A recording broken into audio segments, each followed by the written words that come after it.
Okay, good evening, everybody. We're officially up and running now. Sorry I'm a little late. Thank you to those of you who are have wished me a happy birthday. It is indeed my birthday today. So thanks. And before you ask, what did I get for you? This lovely class that we're about to do is my gift to you here on my birthday. So, but I don't think you can, maybe in some sense you can sneak out the back and come back in again and get a second one, but but you know, we'll see. Maybe this is not yet a birthday deserving of a party of special magnificence, so you know, it's just normal. In fact, if anything, this year's birthday is a slightly disappointing birthday because I have just ceased to be the answer to life, the universe, and everything. So you know, it's always a bit of a letdown. Last year was a much more fun birthday by contrast. But anyway, okay, all right. Stephen Cover says I should put snarky personalized name tags on the class files for this. That's a good idea. But anyway, all right. So let's dig into things because we're at risk of running a little behind, not unexpectedly. I hope you had as much fun as I did looking at errantry stuff because we've still got more errantry stuff to look at from last time. But first, I wanted to just sort of give a little bit of an overview of where we're headed and the sort of the theme for tonight, which actually spans both the second half of the errantry poetry as well as the beginning of the Council of Elrond, which I do indeed hope to get to tonight, and that is looking at, as you see from my title on today's class, Drawn Irresistibly Towards the Older World. That's, of course, a quotation from the foreword to the second edition, where he talked about how the story was always drawn irresistibly towards the older world, thinking about its connection to the Silmarillion. And that's what I want to be kind of thinking about some today, because this is a fascinating, the errantry poetry gives us a fascinating instance where we can see that happening in really interesting and gradual stages. And how, and it does, it's not necessarily kind of linear in the way that we might think in some ways. But anyway, it's really fun, and we can see the same thing going on with the Council of Elrond material.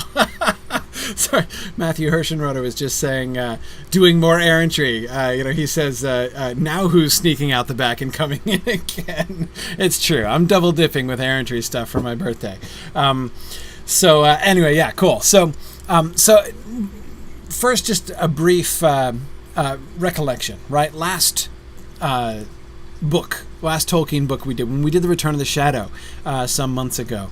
Those of you who did that with me will, I hope, remember the very exciting moment when we came on what I am convinced is the moment which changed Tolkien's entire creative career. That moment when he officially brought the Silmarillion, brought down that firewall between the Silmarillion and the Lord of the Rings and Hobbit. Which I'm pretty convinced had been there before. That moment when he transitioned from recycling material that he had already thought of in the Silmarillion, and when he began to really integrate the stories together. But of course, that integration was not full yet. I mean, he'd already written a whole bunch, right, that didn't do that. And we saw some, when we were looking at the third phase at the end of The Return of the Shadow, some of the places where he seemed to be going back and you could see him already beginning to think a little bit differently now about how he was, especially in Ancient History, the chapter 2, where you could see some of the Silmarillion stuff presenting itself in different ways. Well, as I said, errantry provides a really interesting glimpse of that. So let's now specifically go back and recall the errantry stuff. We've looked at 3 versions of the errantry poem. The first version was just that much shorter version, right? The version that he read aloud to the Inkling student group. The second, and that one, of course, was very, very flippant, right? It was very, very merry, very upbeat, very, very funny and entertaining. It was a joke, right? The whole thing was a joke. It was a lark all the way through with a gag at the end, right? And it's definitely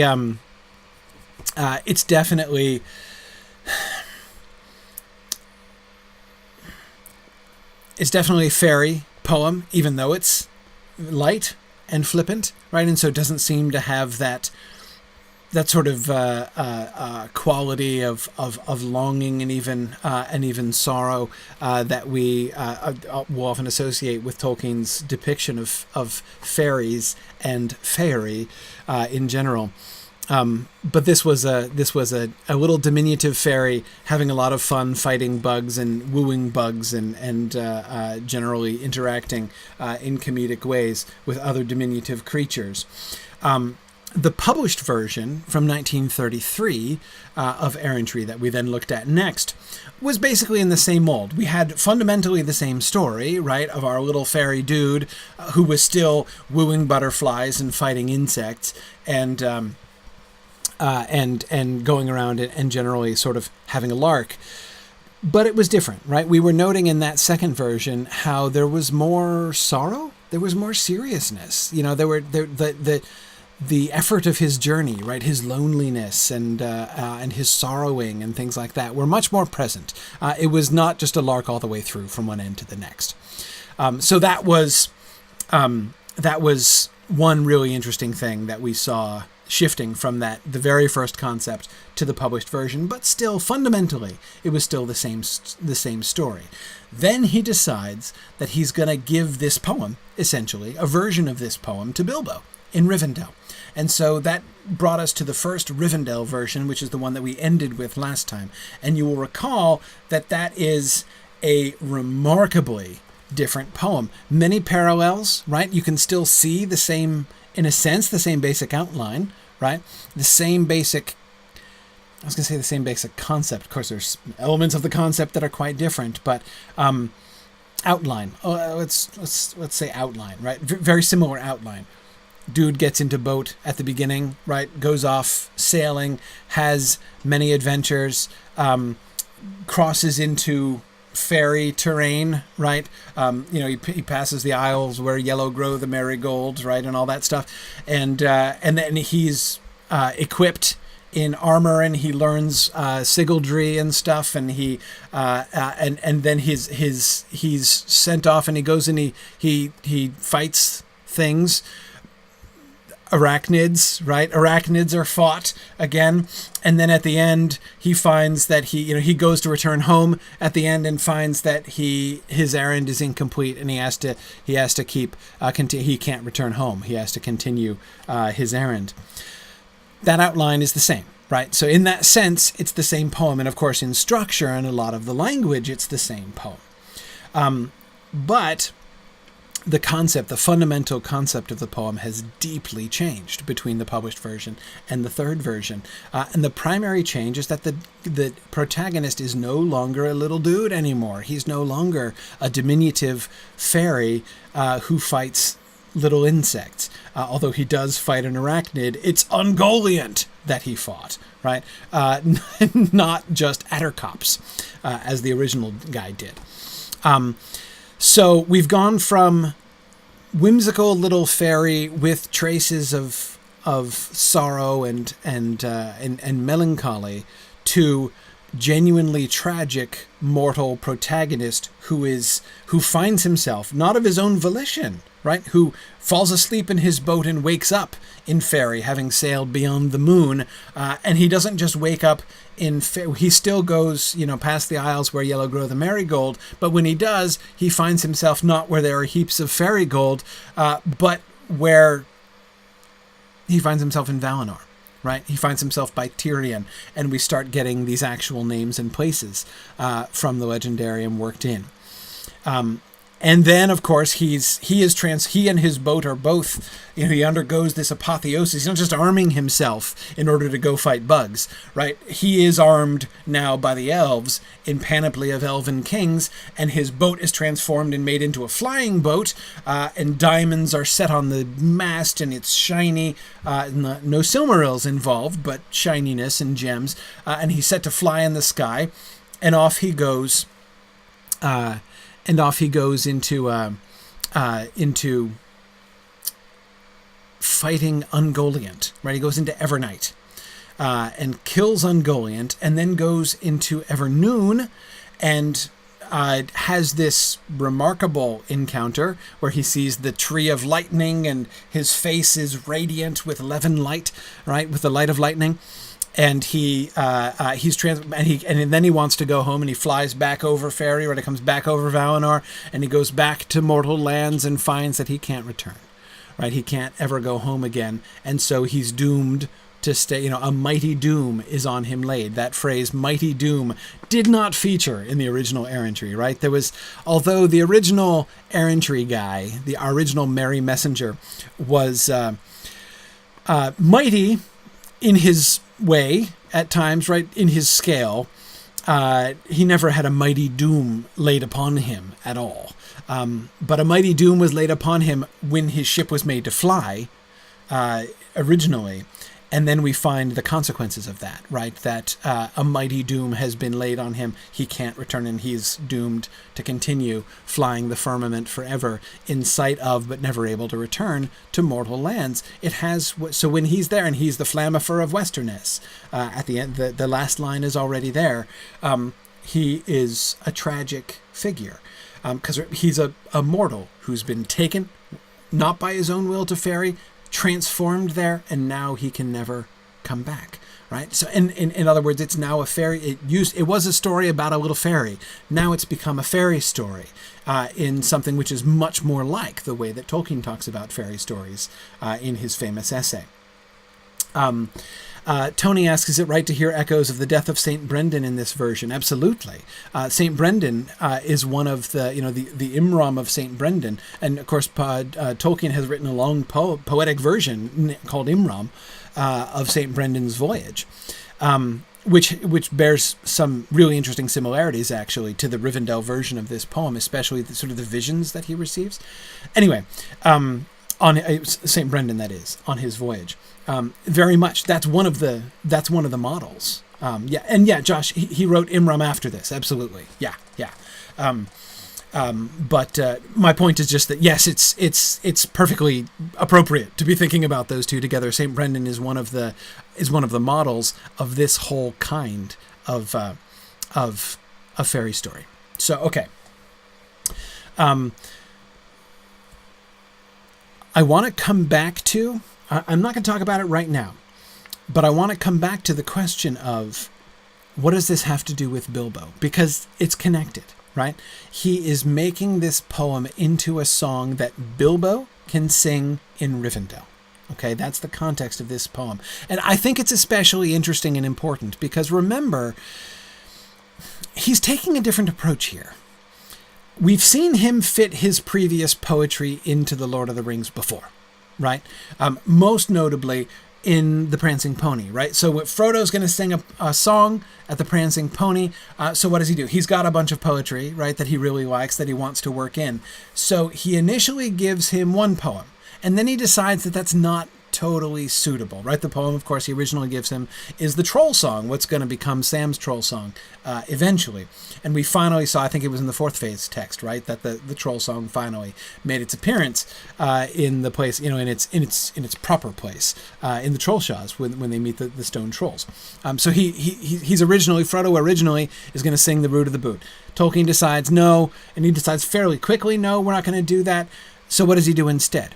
Does he revise the Root of the Boot to make it more suitable? No. I mean, he does revise it eventually down the road, but that's not his solution to the problem. His solution to the problem is, now I'm going to go back to the drawing board, or rather, I'm going to go back to my filing cabinet, and I'm going to get another one of the poems that I wrote earlier on, right? And so he replaces the Root of the Boot, which he wrote back in, 1920, and he replaces that with a poem that he wrote a couple years later in 1923 or so.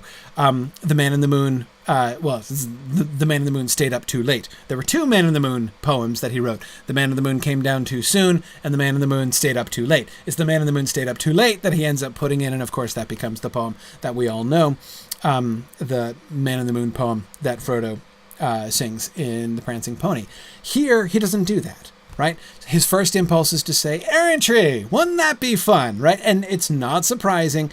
It is no more surprising that he chose errantry than it is surprising he chose the troll song, the root of the boot, originally, because he loves the troll song. I mean, he just can't get enough of the troll song, and he loves errantry. Obviously, he loves errantry as he kept writing it and working on it and working on it. So here he chooses errantry, and then instead of saying, no, this doesn't really fit, because remember, we looked at that paragraph that he wrote in the introduction to The Adventures of Tom Bombadil when he published his poetry collection much later on in the 60s.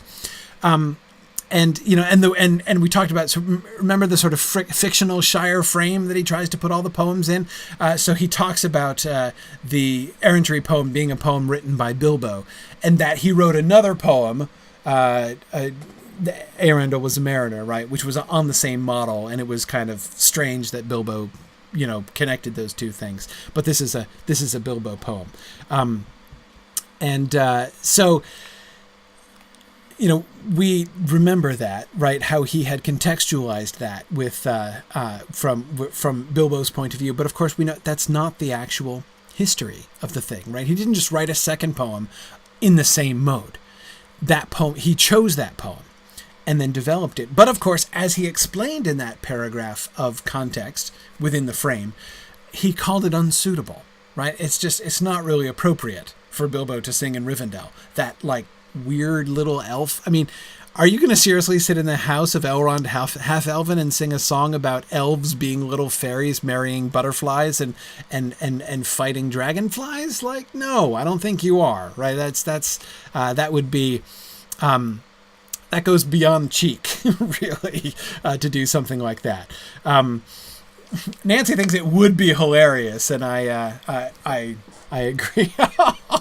And James Oakley says it's the half high elves. that's very, very good. Though they're somewhat less than half high, right? So yeah, it's that would clearly be a bad idea. But again, the interesting thing, going back and looking at it, clearly this was in Tolkien's mind, right? As he was not just totally forgetting his story and wanting to shoehorn this poem in.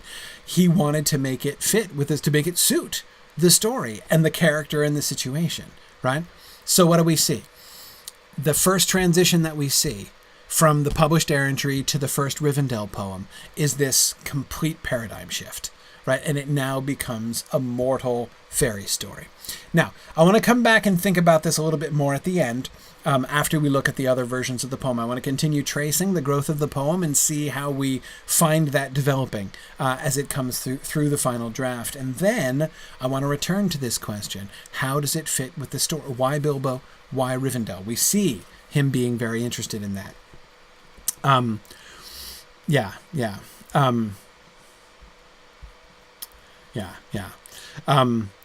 Okay, good. So let's without further ado, let's dig back into the poem. Version 4. The merry and/or gallant messenger. This is the version where he waffles back and forth between merry and gallant as the initial adjective of the messenger in the very first line there. There was a merry messenger, a passenger, a mariner. He built a boat and gilded her, and silver oars he fashioned her. Her sails he wove of gossamer and blossom of the cherry tree, and lightly as a feather in the weather went she merrily. He floated from a haven fair of maidenhair and lady fern. The waterfalls he proudly rode, where loudly flowed the merry burn. And dancing on the foam he went, on roving bent from hitherland, through ever-morning journeying, while murmuring the river ran to valleys in the gloaming fields. Then slowly he, on pillow cool, let fall his head, and fast asleep he passed the weeping willow pools. The weedy reeds were whispering, and mists were in the meadowland, and down the river hurried him, and carried him to Shadowland. He heard their moan in stony caves, the lonely waves, their roaring blows, the mighty wind of Tarmanel. By paths that seldom mortal goes, his boat it wafted pitiless, with bitter breath across the grey and long-forsaken seas distressed. From east to west he passed away. Now what do you notice about this initial passage, about this initial chunk of the poem here compared to the others? It's very similar, right? He's not departed hugely from the Rivendell version now, right? So we see a lot of things that are similar. Notice any differences? How is it? Notice anything shift? Arthur says it's a bit less silly. I agree. And especially Arthur, I would say, one of the things that we see is the beginning of the continuing, really, of a softening of some of those internal rhymes, right? We saw that in the Rivendell version already. I think we see it even more here. No longer is he just reaching for the trisyllable rhymes, because they're funny, right? So I mean, sometimes they're forced on purpose, right? That was the comedy of it, was that the rhymes were really forced. We don't see that. I would say this last stanza, I think, illustrates that really well. The windy reeds were whispering and mists were in the meadowland. There's an internal rhyme there, but it doesn't really even force itself upon you. Whispering and mists were in, right? It's technically a trisyllabic rhyme, or at least a trisyllabic assonance, right? It works, but it's almost just like a kind of echo. It doesn't force it. It's not like messenger a passenger, right? Which is more directly from the original version, right? It's not that kind of a clear forced rhyme and repetition. Just more of a kind of echo, which really draws things together and gives it a really interesting kind of momentum in the sound of it, right? Without making it overtly comic in that way. But even just continuing on, he heard their moan in stony caves, the lonely waves, their roaring blows, the mighty wind of Tarmanel, by paths that seldom mortal goes. Think about the rhymes there, right? Think of the, in stony caves, the lonely waves. That's a fairly close rhyme, but again, it's not like the ones that he, if you go back to the ones which he has imported from the earlier versions, it's not quite as striking, like Lady Fern and Maryburn, for instance. Right, Maryburn, again, a name made up just to make up the trisyllabic line, right? And he's kept it here, but that's from the old version. Their roaring blows and seldom mortal goes. So their roaring blows and mortal goes. Not as close a rhyme. Again, more of an assonance, more of an echo of sound, but a close echo of sound, or deep echo of sound. That the trisyllabic nature of it makes it really deep. Kate notices an increasing trend towards darkness, with the pitiless and bitter breath. Yes, definitely. Jez, I agree. More dreamlike, less whimsical, I think is interesting. Yes, that's a really neat way to talk about it, dreamlike. And not always a happy fun dream, right? There's certainly disquieting elements here. Arthur says it's more like it's in a minor key. Sounds more like that. I agree.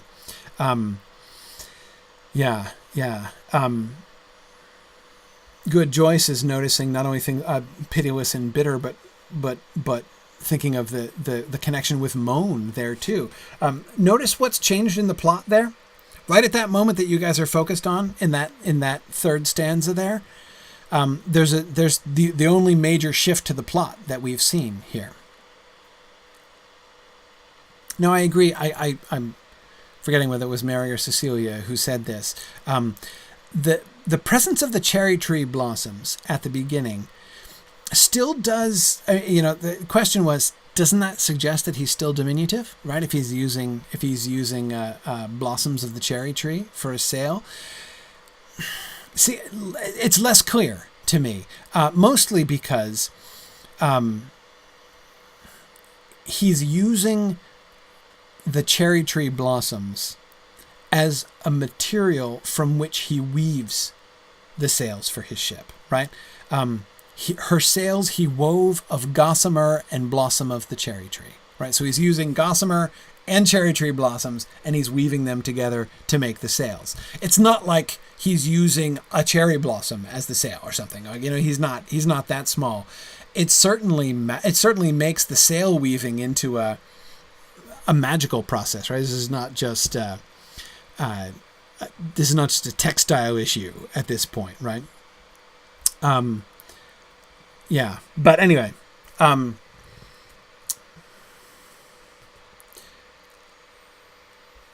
the description of the main plot thing, Jez Hunt says, kind of like a cloak of hair. Yeah, more like that. So I would say, Mary or Cecilia, again, I forgot which one of you it was.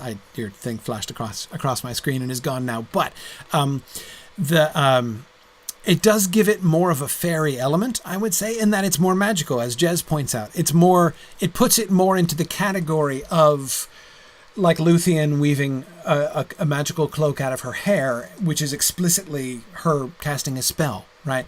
And then it's more like that than it is like the work of a great craftsman, right? Which is interesting, right? And it puts him in an interesting category from the beginning, because that does seem to make him something. He's not just a random mortal, right?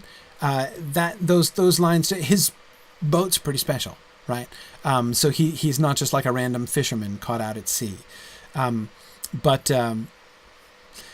you'll remember the sequence by which he's abducted, right, and finds himself in Faerie. He's only a few lines long in the Rivendell version.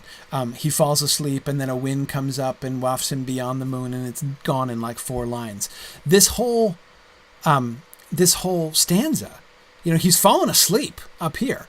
Fast asleep, he passed the weeping willow pools, and he's not drawn up beyond the moon. We don't get that line, right? Instead, the wind picks up. He floats down past the reeds.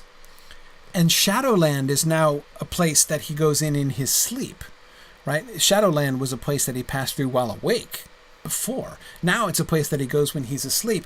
And he's brought along on, as Kate points out, on paths that seldom mortal goes, right? Which is still kind of straight roadish, right? It still is like that magical path to Faerie. I don't think the conception has totally changed, but the description has. He's not just taken beyond the moon. He is wafted pitiless with bitter breath across the grey and long forsaken seas distressed. That's his path now, right? He's being brought through what sounds now like a death-like experience. Before, he went to sleep and then he woke up and he was like, oh, hey, I'm on the other side of the moon. I'm in Faerie now, right? Now, this sounds, Sharon, as you were pointing out before, more like death, right? Culminating with, as Sharon was particularly pointing out, from east to west, he passed away. It sounds like at least a metaphor for death, right? So that's interesting. Through Evernight, then borne afar, by waters dark beyond the day, he saw the lonely island rise, where twilight lies upon the bay of Valinor, of elven home, and ever-foaming billows roll. He landed on the elven strands of silver sand and yellow gold, beneath the hill of Ilmarin, where glimmer in a valley sheer the lights of towering Tirion, the city on the Shadowmere. He tarried there from errantry, and melodies they taught to him, and lays of old, and marvels told, and harps of gold they brought to him. Of glamour he tidings heard. I think that must be glamoury again. We're still missing that syllable. Autocorrect hates glamoury. Of glamoury he tidings heard, and binding words of wizardry. They spoke of wars with enemies that venom used in sigildry.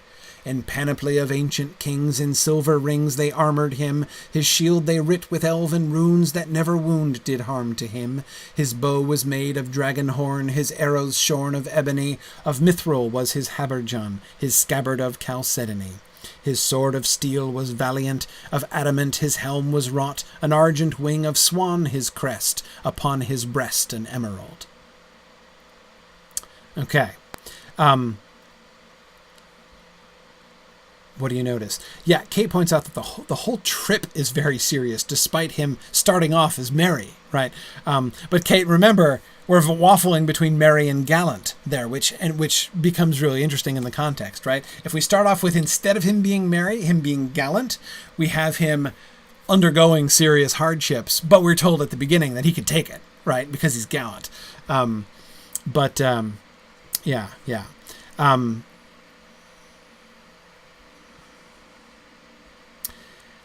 Yeah, Josh, his arming is in even greater detail than before. And Mary, yes, this is the first reference to Mithril. Mithril's never featured in here before, which is kind of interesting, right? That concept has worked its way in. Just to remind you, you will find the word Mithril in The Hobbit, right? Bilbo's Mithril coat, but that's a revision from after The Lord of the Rings. I believe that's a 3rd edition change in The Hobbit, so that dates to the early 60s. The original text of The Hobbit said that his corselet was of silver steel, was the original Hobbit phrase. So the concept of Mithril does not date back to the time of The Hobbit, though it might seem like it does, thanks to the later revisions. It's a Lord of the Rings concept, right? So we do see that beginning to work in, which is interesting. We could do, I don't want to take the time, though it would be kind of fun to do a point-by-point comparison. I actually think, because it's one of the most consistent elements of every version of this poem, that is the description of his armor, right, and his arming. It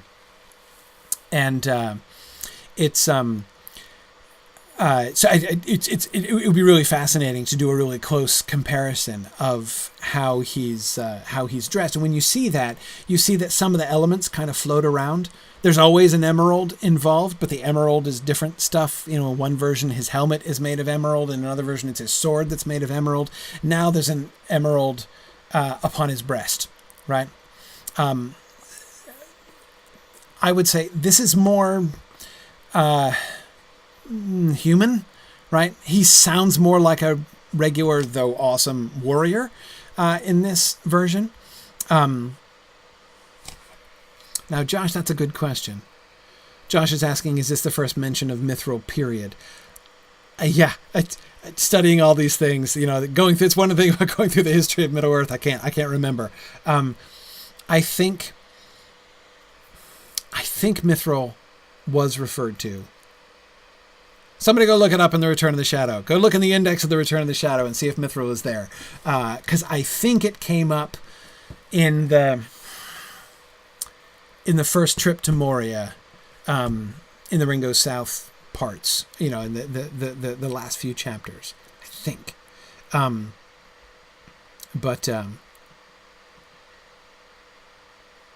Anyway, okay.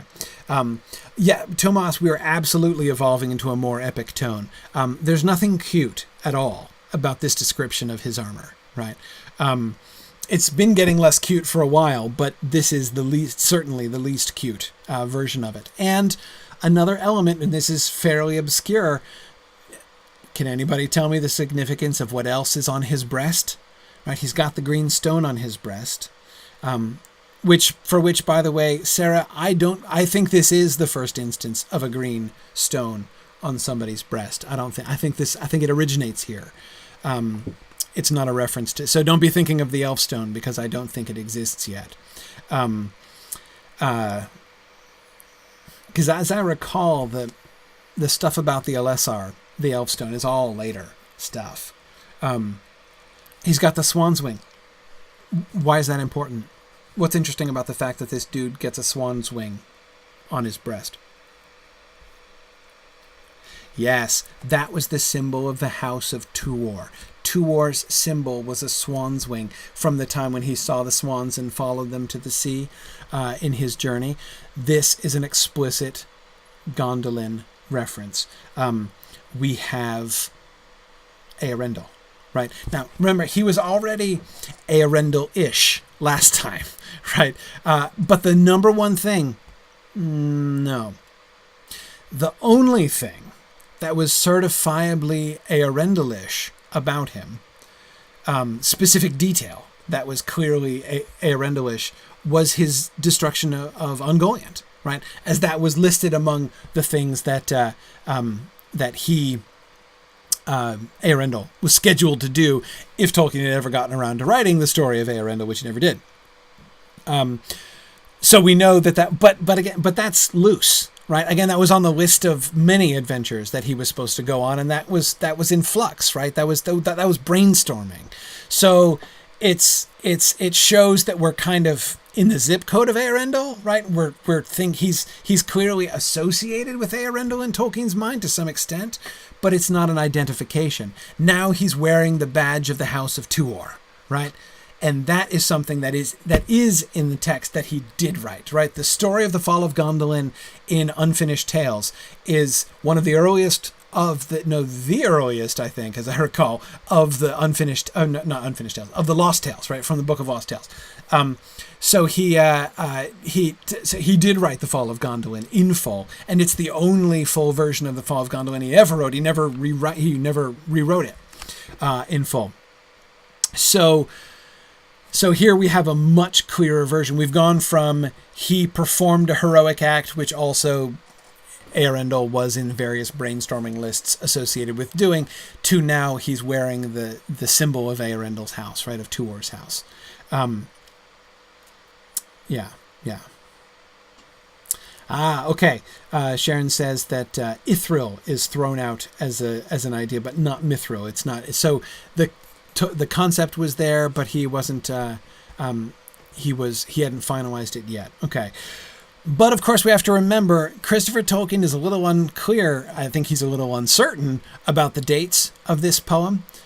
Where in the process of the revision and development of the story, he's thrown all of the versions of errantry into this chapter, so he doesn't have to keep coming back to it. And I'm really glad that he put them all in one place and didn't make us have to hunt all over for them. But we're getting into the Rivendell version, the version we ended with last time, the one with the killing of Ungoliant. That's written at the time, at around the time chronologically that we've gotten up to in the Treason of Isengard. This is a little bit later, and I don't recall the date of that.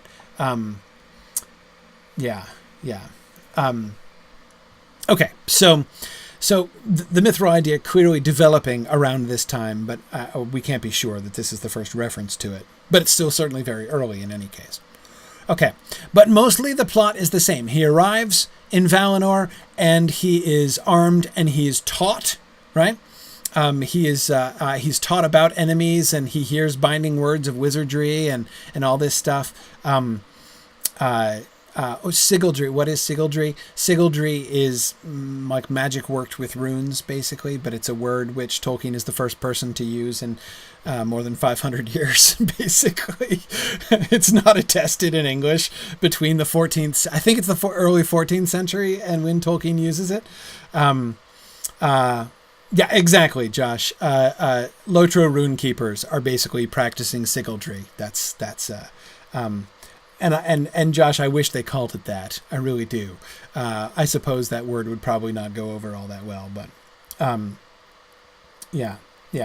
Yana, this is one of many reasons that we need a proper ebook version of these books. And excuse me, if anyone from HarperCollins is listening, would you please publish an e-text of the history of Middle-earth? Is that so much to ask, for crying out loud? But anyway, yeah. Not to mention audiobooks. But if there were an e-text, I could at least have my iPhone read it to me. But anyway, yeah, what can you do? Okay, let's keep going. Because now is when it starts we get a serious departure. Mary, I knew you would agree with that call for an audio text. His boat anew they built for him, of timber felled in elven home. Upon the mast a star was set, its spars were wet with driven foam, and eagle wings they made for her, and laid on her a mighty doom, to sail the windy skies and come behind the sun and light of moon. Still pretty close to the previous version, but now watch. From Evereven's lofty hills, where softly silver fountains fall, he passed away a wandering light, beyond the mighty mountain wall. From world's end then he turned away, and yearned again to seek afar his land beneath the morning light, and burning like a beacon star, on high above the mists he came, a distant flame, a marinere, on winds unearthly, swiftly borne, uplifted o'er the Shadowmere. He passed o'er Calakirion, where Tirion the hallowed stands. The sea below him loudly roared on cloudy shores in Shadowland. And over Evermorn he passed, and saw at last the haven fair, far under by the merry burn in Ladyfern and Maidenhair. But on him mighty doom was laid, till moon should fade, an orbed star to pass and tarry nevermore on hither shores where mortals are. For ever still a passenger, a messenger to never rest, to bear the burning lamp afar, the flamifer of Westerness. What do you notice?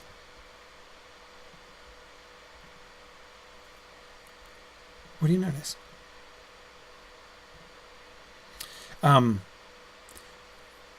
Yeah, Nancy, we still do get that reference to enemies with venom, but we're not fighting outer cops of any size anymore. Yeah, Josh, no errantry of any kind, right? We have the end. He does not do a single act of daring do. He's armed. He's prepared. He's taught. He's given this ship, and he's sent off. And he does nothing? Not exactly nothing. He crosses the mighty mountain wall and goes to World's End, apparently. But at that point, then he turns away and yearns to seek afar. Many of those lines are very similar to the ones in the previous version, but it's cut out it's cut out Evernight, right? We refer to it, right, to Evernight, but we've cut out the whole Ungoliant section in the fight, right? So the whole, he is the warrior, the champion of the light against the darkness, which we saw, gone. His ascension to the land of light and the radiance shining from him as a consequence of his beholding this light, gone. And now we just have him doomed. Think back to what we were noticing at the beginning. This whole poem now is sad, really sad. He didn't ask for any of this. The dude fell asleep in his boat, and then he's wafted off on the, through the bitter breath and the moaning, right? He went through this, he was dragged into this death-like experience, emerged at Ferry on the other side. They still armored him and pimped his ride, but then what? That doomed him. That's the mighty doom, right? A mighty doom is laid on his boat, right? But obviously a mighty doom is laid on him as well. And that doom is just, you can't ever go home. We've taken you now. We've transformed you. We have made you, among the stars, and now you can never go home. And that's it. At least in the last one, he accomplished something, right? So this is a almost wholly tragic version of the poem, which is pretty striking. Nancy thinks this is probably not a great song to sing in Elrond's house either. But notice, Nancy, that's what's so fascinating about this, right? It's not like this is where he went and then was like, oh, wait, that doesn't work so well. This is what he revised it to, right? He starts with the epic hero and champion version, right? Hero, champion, and revelation version, right? Who yet is doomed.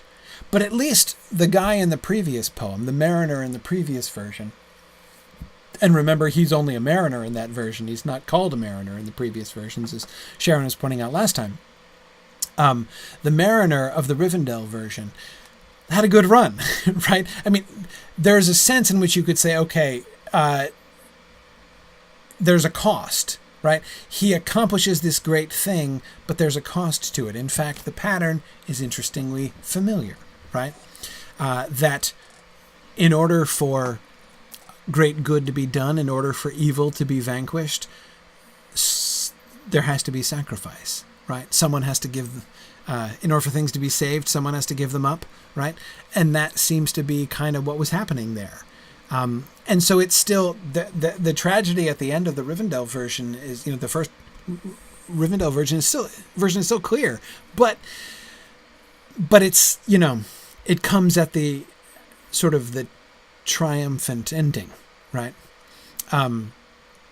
Here, there isn't. It's just all cost.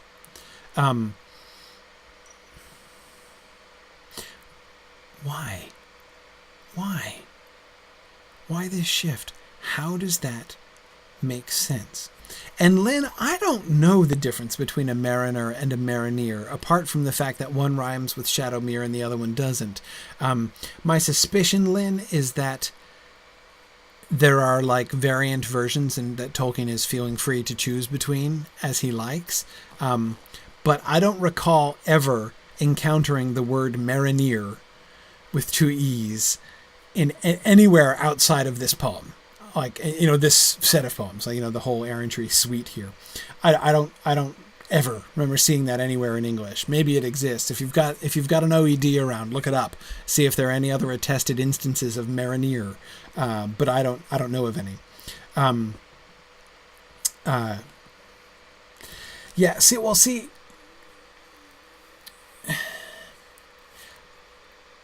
If the shifting were totally just towards sacrifice, I could think, Josh, that it was pointing towards Frodo's sacrifice. But it's gone through that and past and out, right? It's no longer there. He was focused on the sacrifice in the third version, right? But now in the fourth version, he's cut out the sacrifice. Anyway,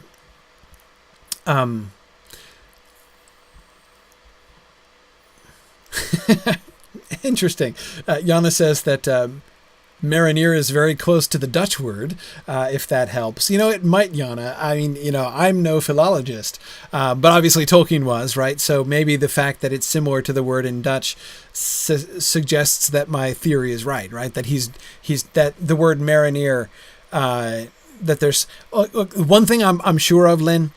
If you were to ask Tolkien that question, why did you call him a mariner? I bet you could get a 2-hour answer to that question from Tolkien, because I have no doubts that he had a long explanation, and it's probably related to like the etymology of the word mariner and its connection to, and so Jana, your point about Dutch seems to suggest that that's probably true, right? Somewhere in the history of the Germanic languages is probably the explanation for why he used mariner instead of mariner. Yeah.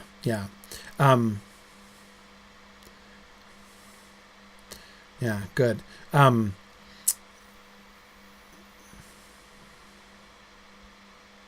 Yeah. Anyway, okay, let's see.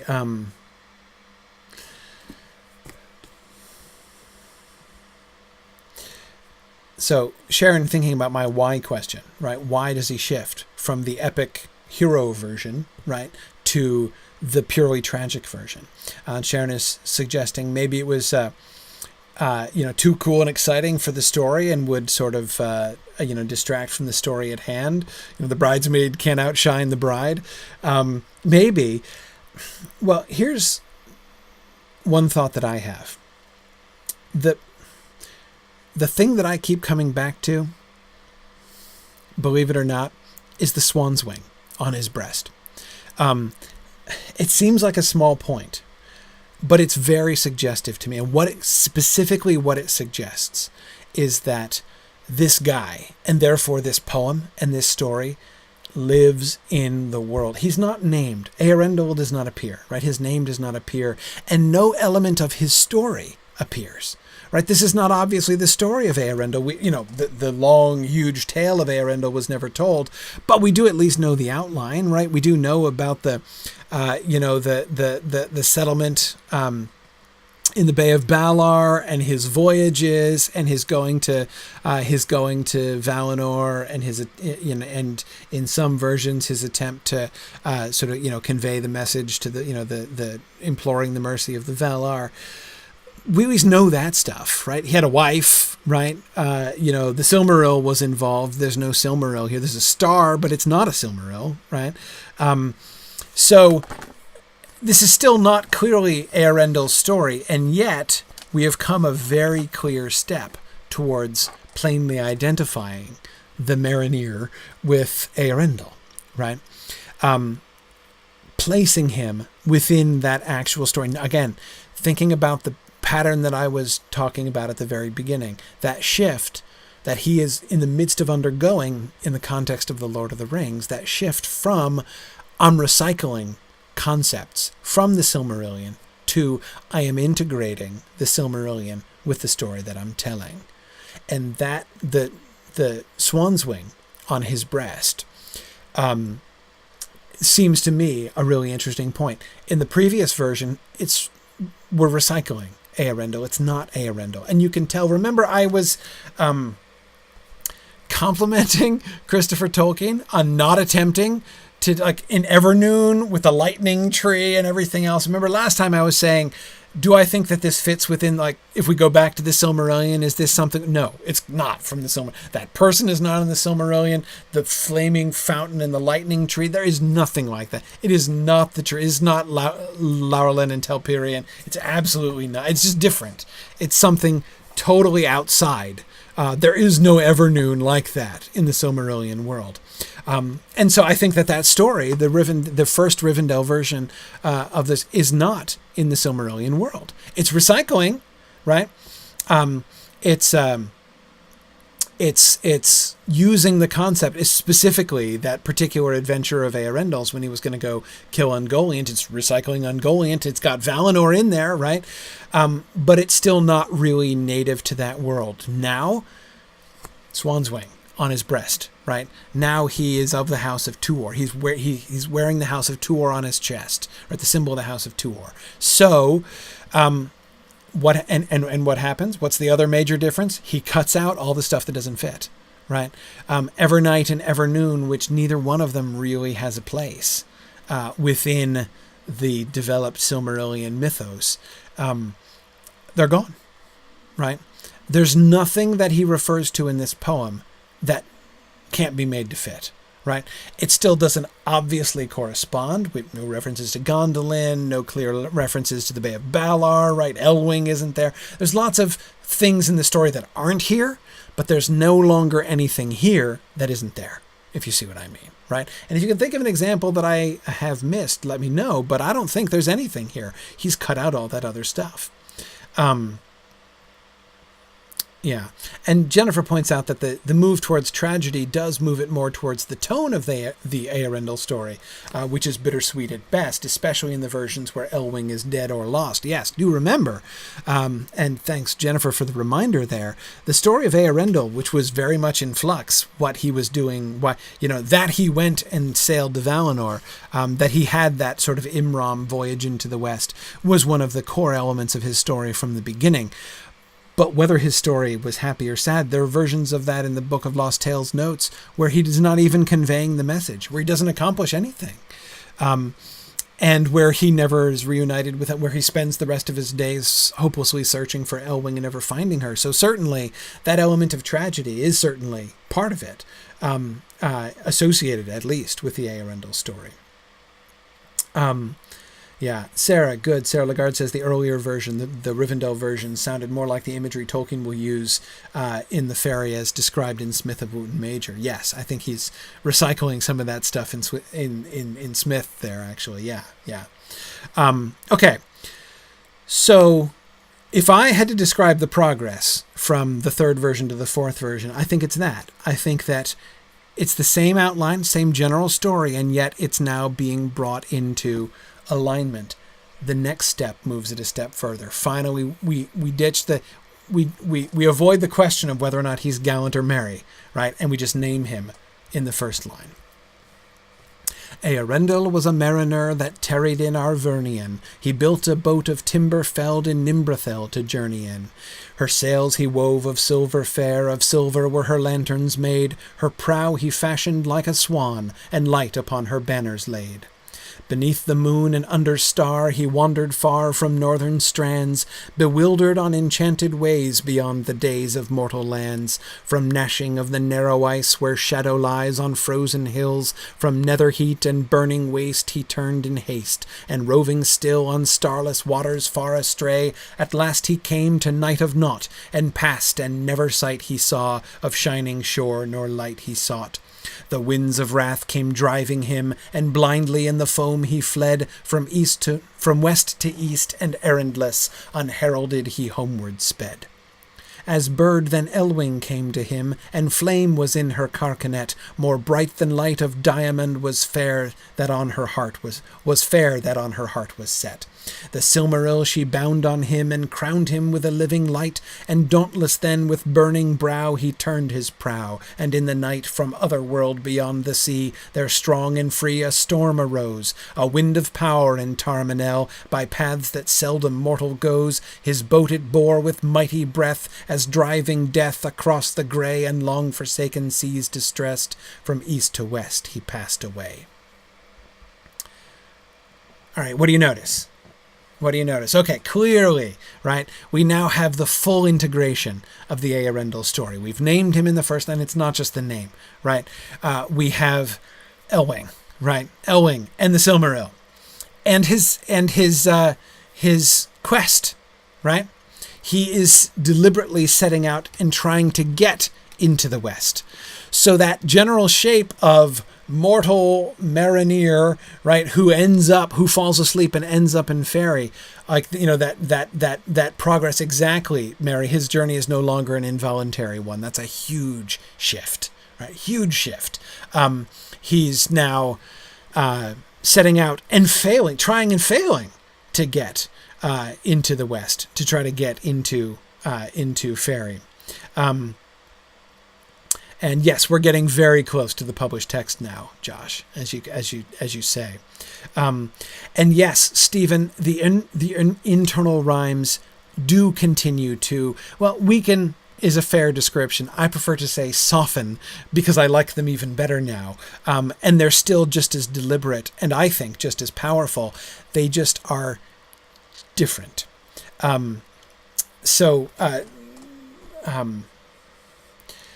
There's a difference between, we still have the trisyllabic rhymes, assonances, echoes, right? They're all still there, but they're even less prominent, right? It just gives the whole thing, it ties it all together and gives it a resonance, which I find so delightful to listen to. You look at almost any examples of this, right? Beneath the moon and under star he wandered far, right?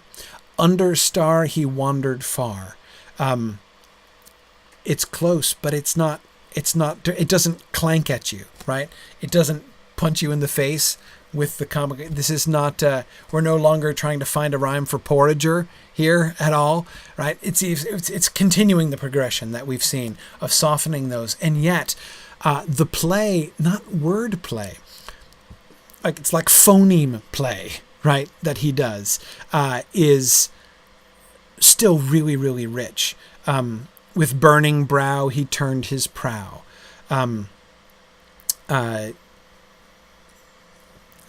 His boat it bore with mighty breath as driving death. There's so much. From east to west and errandless unheralded, he homeward sped. Errandless unheralded. I love it. Notice how the connection is all in the middle there, right? They both start with short vowel sounds, er and un, and they end differently, less and dead, right? But it's the middle, the errandless and heralded. So that syllable, so the two trisyllabic words, right, which have the same shape in the middle, though they differ at the beginning and the end, right? It's just, it creates a really neat cadence. I keep wanting to compare it to rhythm, but it's not exactly rhythm. It's not about the rhythm. I mean, of course, the rhythm is its own thing, but it adds this. It's almost like adding an extra dimension which I find so fascinating, right? It's not just the rhythm of the lines; it's the sound of the words that's continually playing. Yeah. Good. Good. Stephen, that's a really interesting one. At last he came to night of naught and past, and never sight he saw of shining shore, nor light he sought. And never sight he saw of shining shore. Yeah, there's very little rhyme there, right? He's not forcing it at all. He's not even really attempting it. What do we get instead? Consonant play, right? Sight he saw of shining shore. It's not even the same sound, right? But the two S's of the end of the one line turn into two sh's, right? In the next line, sight he saw of shining shore. That's cool, right? Again, it's sound play, phoneme play, right? Not even exactly rhyme, and not even always assonance, as you point out, and lots of alliteration, Josh.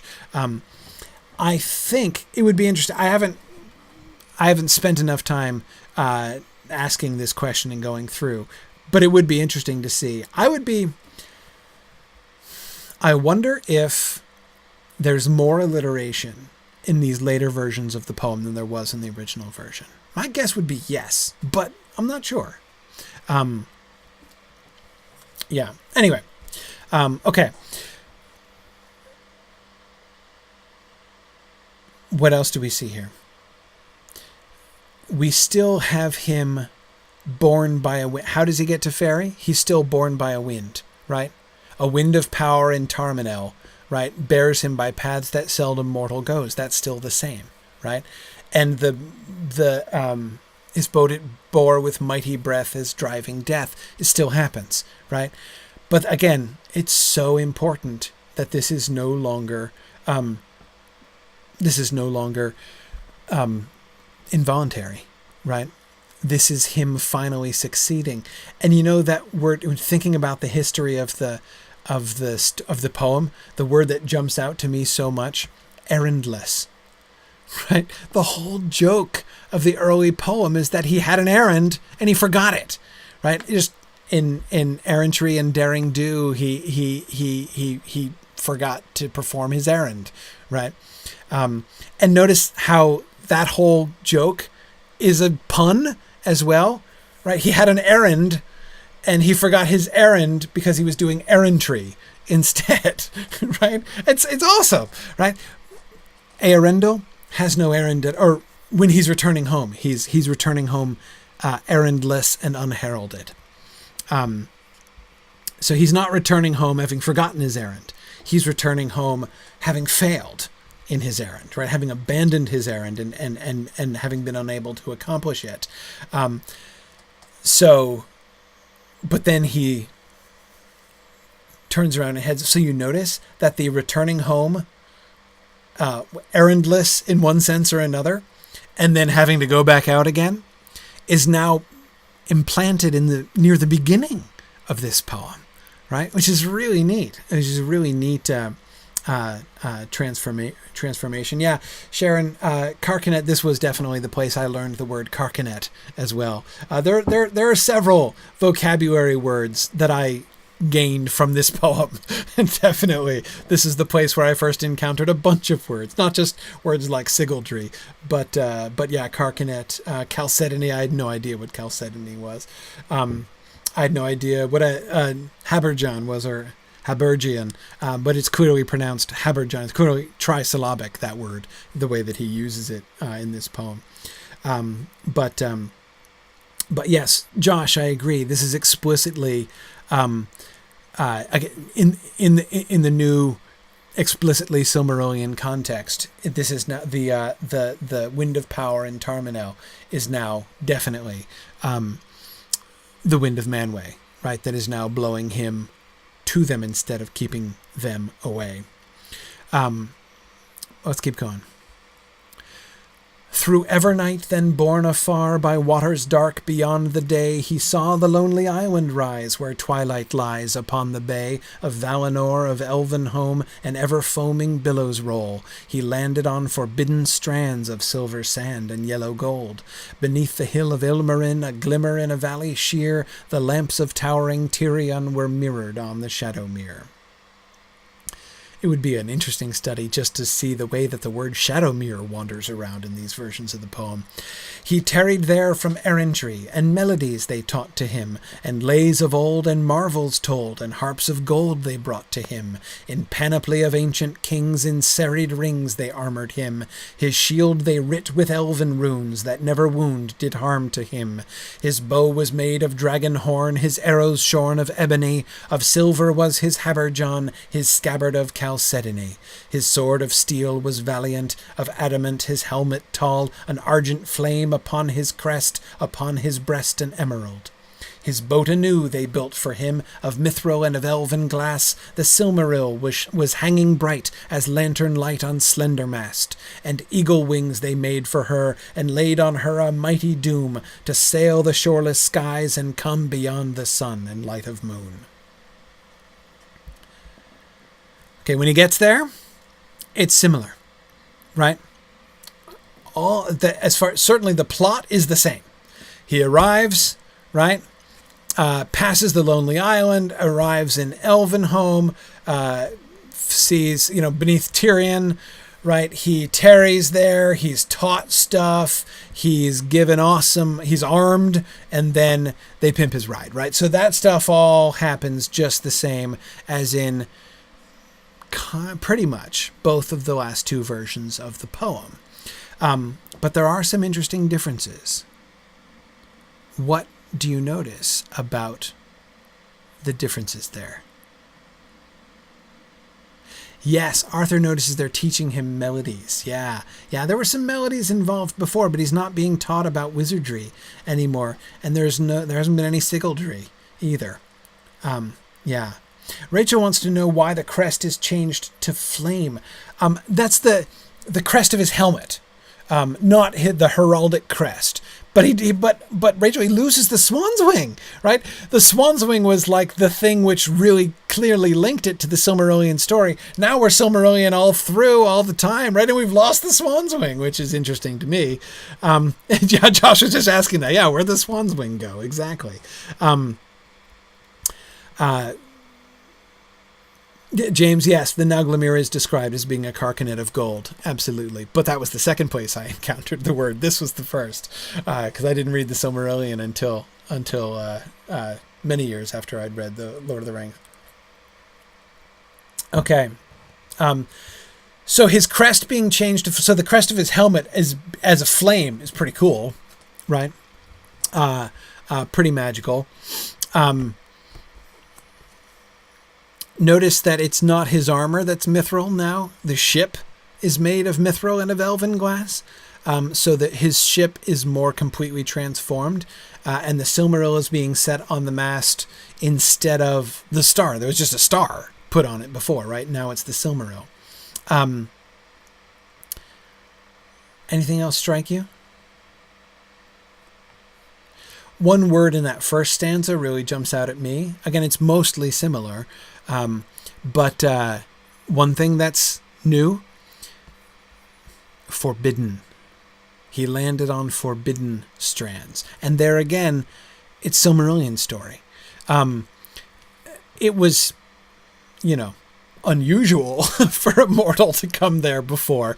But of course it's doubly relevant to emphasize that he is transgressing onto forbidden lands, right?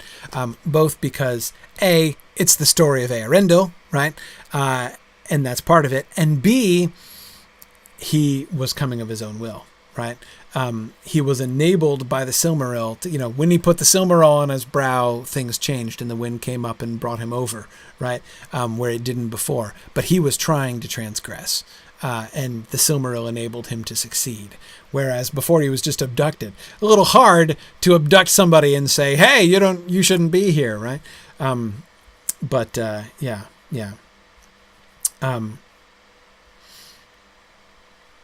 Yeah, good. All right, let's go on. Because now we're at the pivotal moment, right? Is he going to go on any adventures? Is he going to kill Ungoliant? What's going to happen?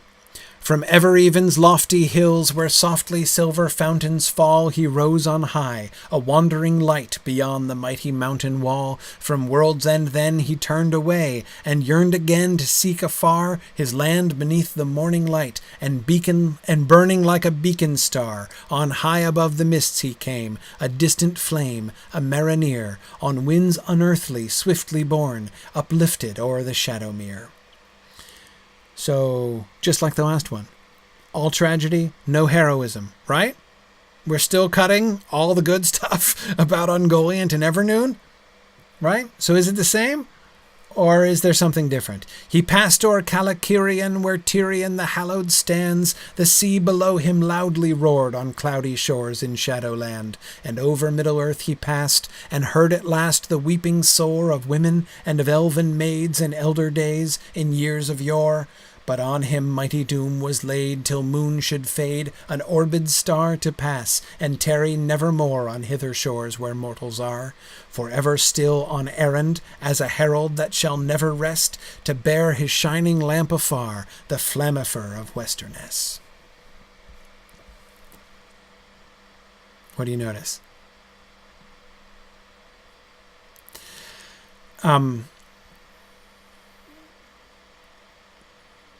Jennifer points out, giving him armor and weapons and protective spells doesn't make much sense now that he's not going to be fighting spider gods.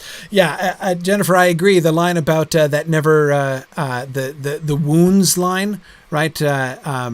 His shield they writ with elven runes that never wound did harm to him. It's like, well, if you're never attacked, that's not saying much, right? I agree. It's a little bit. Now, that's both of the last two versions took that straight from the third version, right? This has been from the Rivendell version on. He's been armed and equipped in the panoply of elven kings by the elves, by the fairies, right, in Valinor.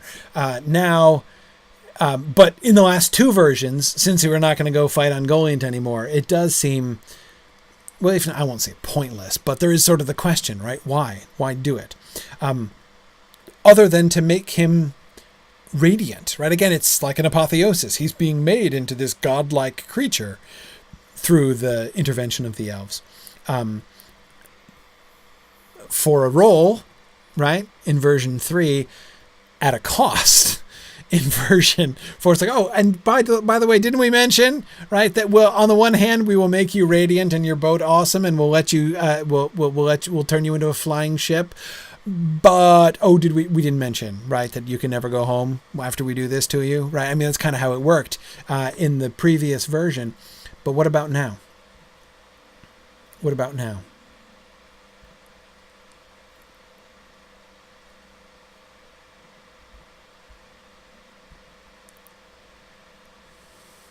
Yes. Good. Exactly. The main difference, Sharon, is now we get weeping women and elven maids. Yeah, exactly. Before, in the last version, the only emphasis was on his tragedy. He wanted to go home and found, tragically, that he could not, right? That he was doomed. A mighty doom was laid on him to continue sailing in the sky. If he was accomplishing something, we didn't know what it was. And he didn't seem to know what it was as far as we could tell, right? Because all that was emphasized was the tragedy of his inability to return home. Now, we do, and James, wonderful observation, James points out he was errandless and unheralded before, earlier in the poem, right? Now he's ever still on errand as a herald, right? He has a job. He has an errand. And his errand now will never end. Just like the errand of the errantry dude, right? The little wee fairy fellow from the original poem, whose errand will never end because he's too, he's too irresponsible ever to complete it, right? Now, Eärendil is also ever on an errand, on a never-ending errand. But not because he's feckless, right? But rather because it is still going on, right?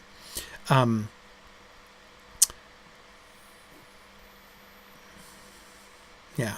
Yeah. And Sharon points out that with with the inclusion of women, his doom crosses the species line, right? Yes, he's interested in the fate of both elves and men, right? And we see that clearly there. Arthur, yeah, I think real men in Middle-earth don't weep. Apparently, it's the weeping of the women and the elven maids that he is responding to. But the point is, he's doing something. Now, as Josh points out, he's not doing the thing we'd rather expect him to be doing. That is, we never see him giving a message to the Valar. We don't know why he was trying to go to Faerie originally, right? And we don't see that he's necessarily accomplished anything. That is, we don't see him delivering the errand, right? Delivering the message. He does have a message, right? At least Eärendil had a message in the published Silmarillion, but he doesn't have a message here. Or if he does, it's not mentioned as part of this version of the story.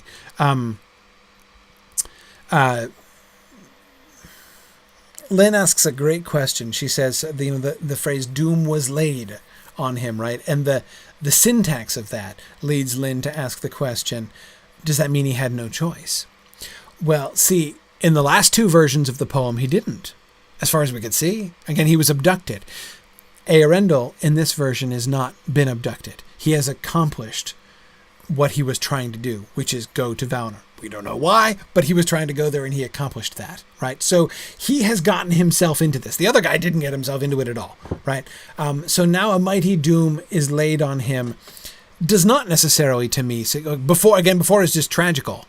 This doom was laid on him and he, what was he supposed to do about it? He didn't know anything about it. Now, it's easier to believe, at least, that he knew the cost, because when he goes home, he yearns again to go home, but notice he yearned again to seek afar his land beneath the morning light. It doesn't say he wants to go home. It sounds like he knows he can't go home, but he wants to seek them from afar. He wants to see them. He wants to fly over them, and that's what he does, right? He doesn't fly over them and only then discover that he can't go back and comes to the tragic end, right? He is on errand there, and he accomplishes his errand. So what is his errand?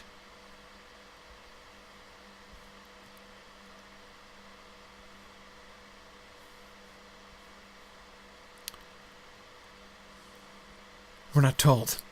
Exactly, right? We don't know. To bear his shining lamp afar. Yeah, exactly.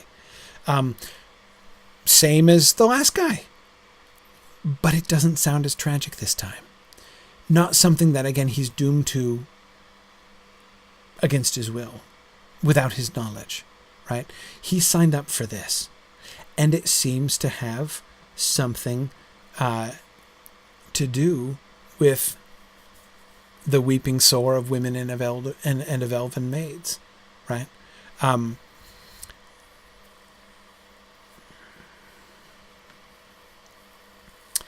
Bearing his shining lamp afar, that's his job. He is the Flammifer of Westerness. What does that accomplish?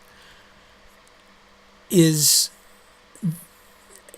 could read it as merely more tragic. The weeping sore of women and of elven maids. You could read that as he's now so removed he can still hear them weeping, but he can't do anything to help, right? He can never go back. He can never do anything. He's just got to keep bearing his shining lamp, right? You could read it that way. What's the answer gonna be? What's the answer gonna be? What's the name of Eärendil's star? In the published Lord of the Rings, what's the name of Eärendil's star? It's not been called that yet. Yes, Gil Estel, the Star of High Hope. What is his job? His job is to bring hope, and in the published Silmarillion we see that, right? They see the rising of the new star, and it brings hope to the people of Middle-earth, that their weeping has been heard in Valinor, right? Their message has been delivered. Exactly, Marianne. That connection with hope is really important. And that seems to be his job, right? But if it sounds like I'm breaking my rule, right, of taking what we know later on and reading it back into this, I'm not exactly doing that. My point is, I think we're getting there. I think that Gil Estel comes from this, right? This exact evolution that we're seeing is the emergence of that idea.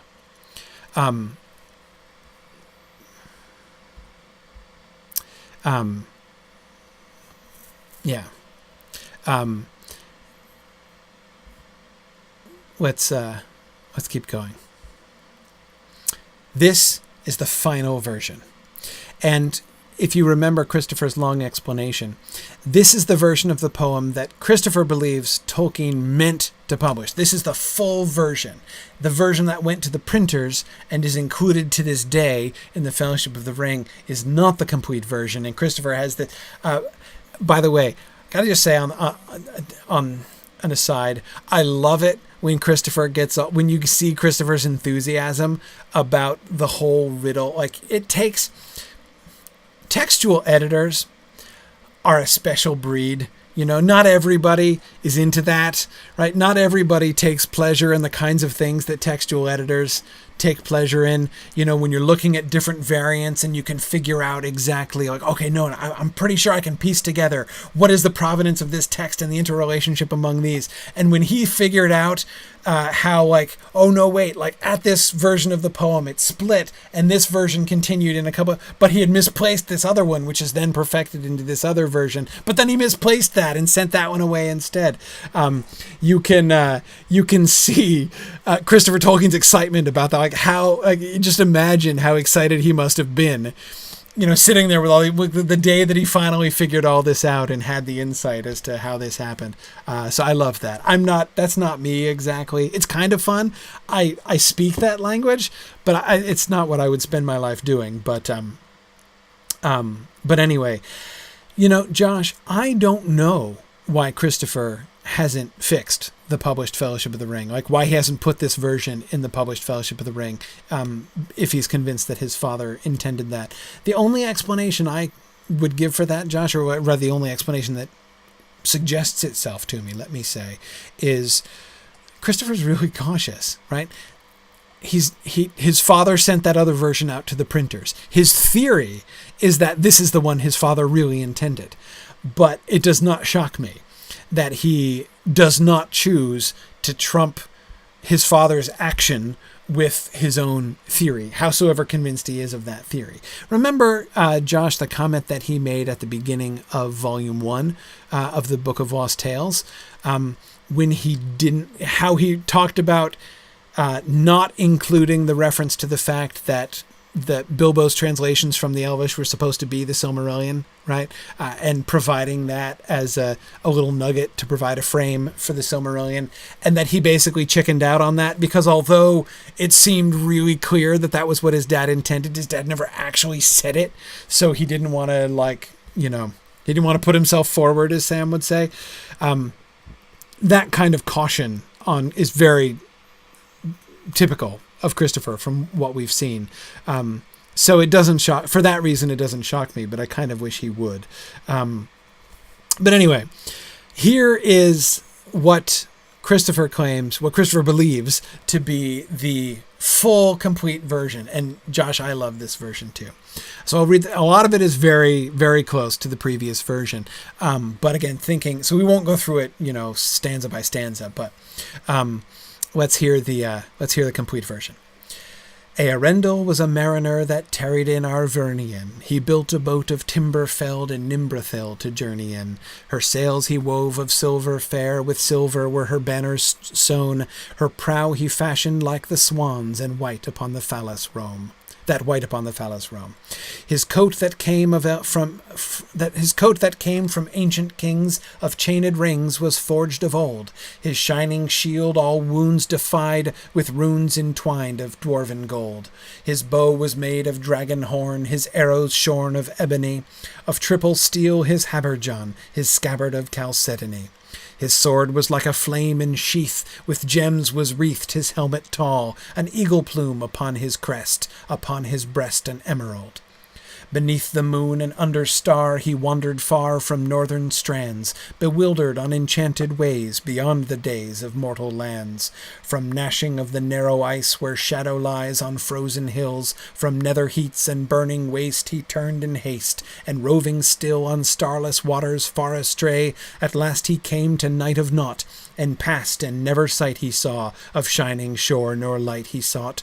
The winds of fear came driving him, and blindly in the foam he fled, from east to west and from west to east, and errandless, unheralded he homeward sped. Okay. Big change, right? Most everything is the same, except one huge change in this section, right?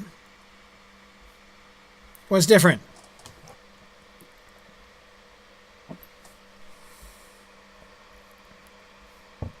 Nobody? Yes. His arming is moved. Exactly, Mary. He arms himself, right? He's not armed by the elves. And this, you could say it's a small change in the sense that we take a passage, the arming passage, which is quite similar, and we just move it to a different part of the poem. But the effect is profound. No longer do we have a mortal guy who is taken to fairy and transformed, right? He is completely heroic at the beginning. He was already moving in that direction, right? He was already pretty studly and heroic in the previous version, right? And that stanza that describes his heroic attempt to go into the West is very similar, right? But the moving of the arming is very interesting. And Jennifer, I almost wonder if Tolkien was thinking exactly the same question that you had. Like, what's the point of the elves arming him and keeping him from wounds if they're not sending him off into battle? That's why they did it at first.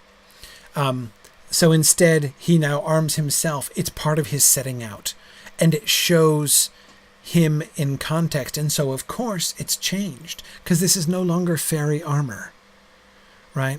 This is no longer otherworld armor that's being given him. The crest of his helmet isn't a flame anymore, right? Instead, he's not being set up in panoply of ancient kings. His coat comes from ancient kings and was forged of old, of chained rings, right? His shield is still written with runes that protect him from wounds, but they don't prevent any possibility of wounds. His shield defies all wounds, right? Which is kind of what all shields do as a rule, right? That's kind of their job, is to defy wounds. But the implication is that the runes are efficacious in some way, but they're not absolute proof.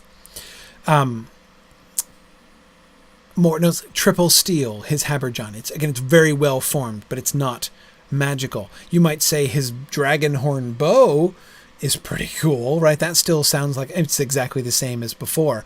But remember, he's Eärendil, right? There are dragon horns available in Middle-earth to make a bow from. Pretty unusual, right? Pretty awesome, but not totally otherworldly. And Sharon, it is really funny that his scabbard of chalcedony is the only word-for-word surviving line from the original published poem. His sword is like a flame, but it's not made of flame or emeralds or something like that anymore. Yeah, exactly, Josh. The survivors of Gondolin could have made off with several horns, right, of dragons. Absolutely.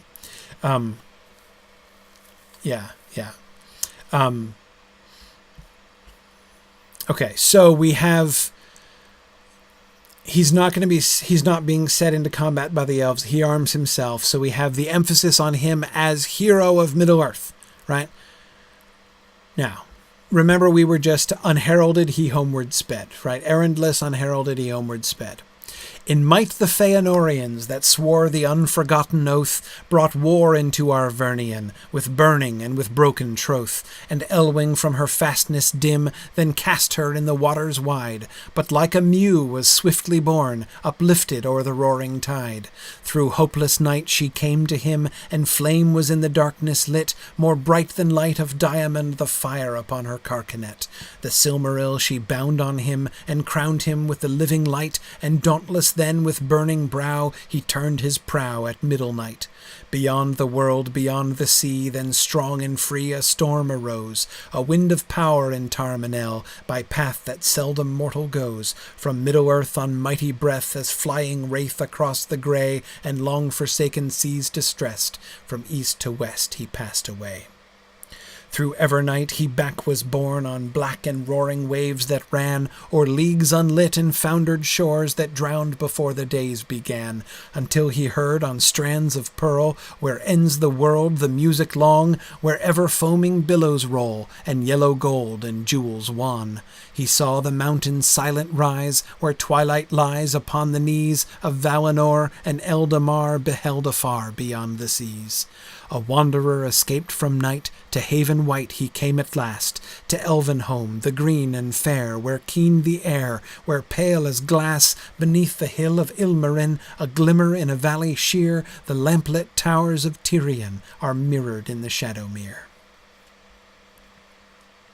Lots of differences here, right?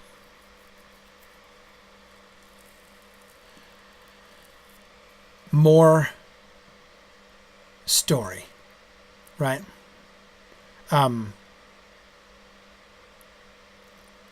We get the Feanorian threat, Kimber. Absolutely. Right? We get so it places Eärendil more actively within his historical context. We don't just get Elwing flying out of nowhere somehow, right? We get the story behind that. We get the oath of the Feanorians, their attack upon Arvernian, right? And Elwing casting herself into the waters and uplifted o'er the roaring tide like a mew, which is a seagull, right? Okay. So we get more backstory, more context to Elwing, right?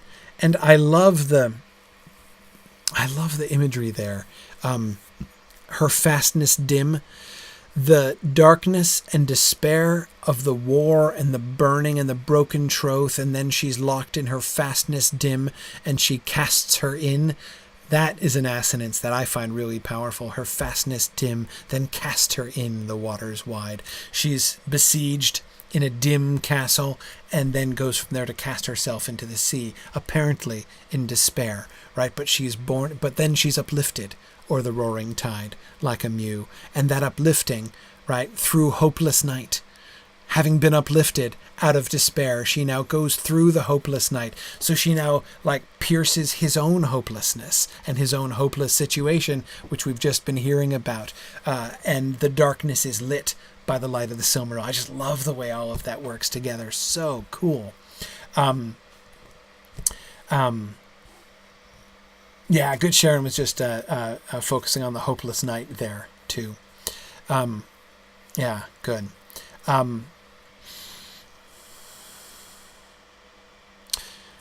Yet Tony points out that the rhymes are almost all monosyllabic. Are you referring to the end rhymes, right, which still happen every other line, right? Oath, troth, wide, tide. Yes, in some places we don't have any more... even a gesture at trisyllabic rhymes there, though we still do sometimes get some of that echoing going on, like darkness lit and carcanet, right? That's a one-syllable rhyme, but it has that sort of that depth of echo, right? Same as living light and middle night, right? Similar there. Mighty breath and seas distressed. No, sorry, that's not even one of the regular ones. Across the grey and passed away. Yeah. That's the pairing there. Yeah. Stephen points out music long and jewels wan. Yes, good. Okay, so apart from this, from the Feanorians, what else do we get here? What else is different? There's another lots of new stuff here. It's much longer than the other version. Where is it longer? What's added? What's added?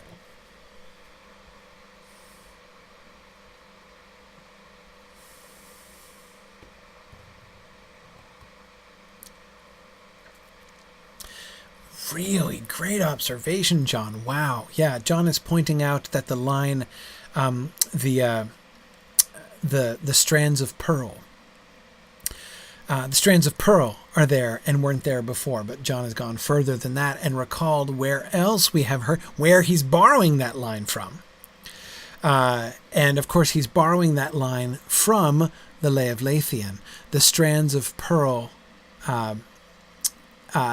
is one of the things that Finrod sings about in his song Duel with Sauron in the Lay of Leithian, which is quoted at full in the published Silmarillion. Well, that passage is quoted at full in the published Silmarillion. So we got the strands of pearl, and as John goes on to point out, that line of strands of pearl in Elven lands, as I recall, John, is the last positive line before the triumph of darkness. So it's the last glimmer of beauty and hope and memory that Finrod brings forward before Sauron conquers him and overwhelms him in the Lay of Leithian. And John points out that here it's a transition point from the darkness of Middle-earth to the light and hope of Valinor, right?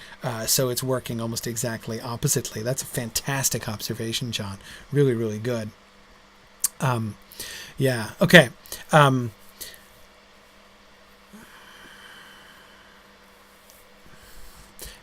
Look how much more of this there is. Right, we get so much more description. This is what in the original Rivendell poem was the carryover of he passed the archipelagos where yellow grows the marigold. Right, he's doing way more than passing the archipelagos. Right, that's been more and more Valinorian as we've moved forward from there, but. Even though the Valinor names were already being used way back in the Rivendell version. But we get much more here. What are we getting? What does it add up to? What is the change? And the change is we're getting Eärendil's experience as a mortal coming. We got that reference to Forbidden Strands, right? Now the poem has really invested in the experience of the mortal who finally comes to Elvenland. And what does he see, right? That whole description of the strands of pearl, where ends the world, the musical, he's come to the end of the world, right? That sense of like, this is the end of the world, right? Which a mortal would have coming in here. We get that, right? Wherever foaming billows roll, the yellow gold and jewels wan. He saw the mountain silent rise, where twilight lies upon the knees, right? Beheld afar, beyond the seas. Again, we're getting his beholding of it. Right? A wanderer escaped from night to haven white he came at last. What is his experience? What is he transitioning from? How does this seem to him? That's where the poem really, really emphasizes. It's what the poem really emphasizes. Okay, let's keep going. He tarried there from errantry, and melodies they taught to him, and sages old him marvels told, and harps of gold they brought to him. They clothed him then in elven white, and 7 lights before him sent, as through the Calachirion to hidden land forlorn he went. He came unto the timeless halls, where shining fall the countless years, the endless reigns the elder king, forever king on mountain sheer. And words unheard were spoken then of folk and men and elven kin beyond the world, where visions showed, forbid to those that dwelt therein. A ship then new they built for him, of mithril and of elven glass, with crystal keel, no shaven oar nor sail she bore, on silver mast the Silmaril as lantern light, and banner bright with silver, and banner bright with living flame, of fire unstained by Elbereth herself was set, who thither came, and wings immortal made for him, and laid on him undying doom, to sail the shoreless skies, and come beyond the sun and light of moon.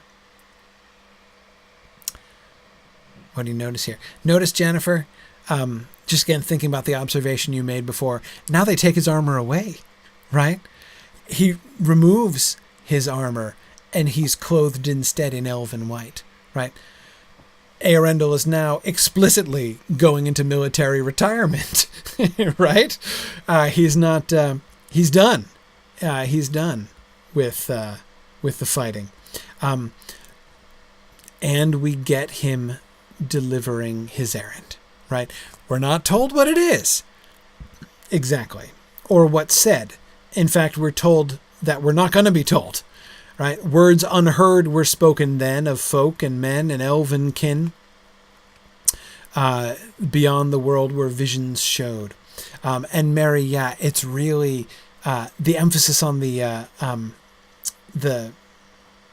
unsullied light, right? That that is in the Silmaril, but that Elbereth, the fire unstained by Elbereth herself was set, right?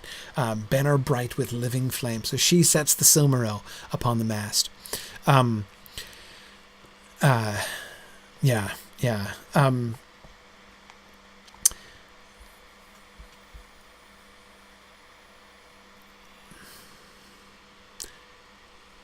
Small point, but I think a really interesting one.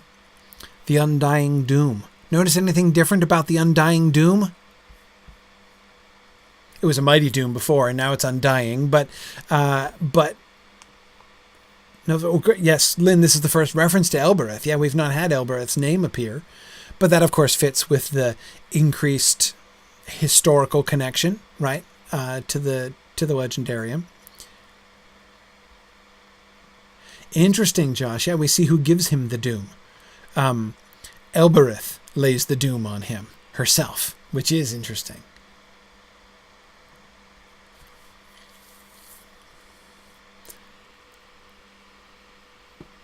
On what was doom laid before? In every version before. Okay. Well, every version that has had a mighty doom, right, ever since the Rivendell version. Yes, on the ship. The mighty doom is laid on the ship. So when it's transformed, a mighty doom is laid on it, right? And then at the end of the poem, when the phrase mighty doom comes around the second time, exactly, Mary. When it comes around the second time, it talks about the doom of the mariner, right? Here from the beginning, the doom is laid on him by Elbereth. It's not laid on the ship. It's laid on him. And that seems... Arthur says, what, was Mandos busy at the time, right? He couldn't be bothered to lay a doom on him. It is interesting that it's not Mandos, that it's Elbereth who lays the doom on him, isn't it? Yeah, let's keep going. From Evereven's lofty hills where softly silver fountains fall, his wings him bore, a wandering light beyond the mighty mountain wall. From world's end there he turned away, and yearned again to find afar his home through shadows journeying, and burning as an island star, on high above the mists he came, a distant flame before the sun, a wonder ere the waking dawn where grey the Norland waters run. And over Middle-earth he passed, and heard at last the weeping sore of women and of elven maids in elder days, in years of yore. But on him mighty doom was laid, till moon should fade, an orbed star to pass, and tarry nevermore on hither shores where mortals are, till end of days on errand high, a herald bright that never rests, to bear his burning lamp afar, the Flammifer of Westernesse.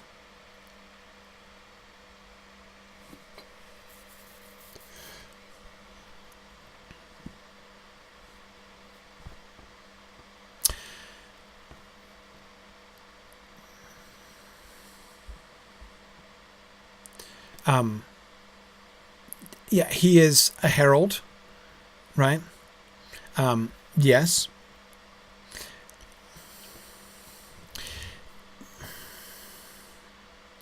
You know what's really interesting about this to me?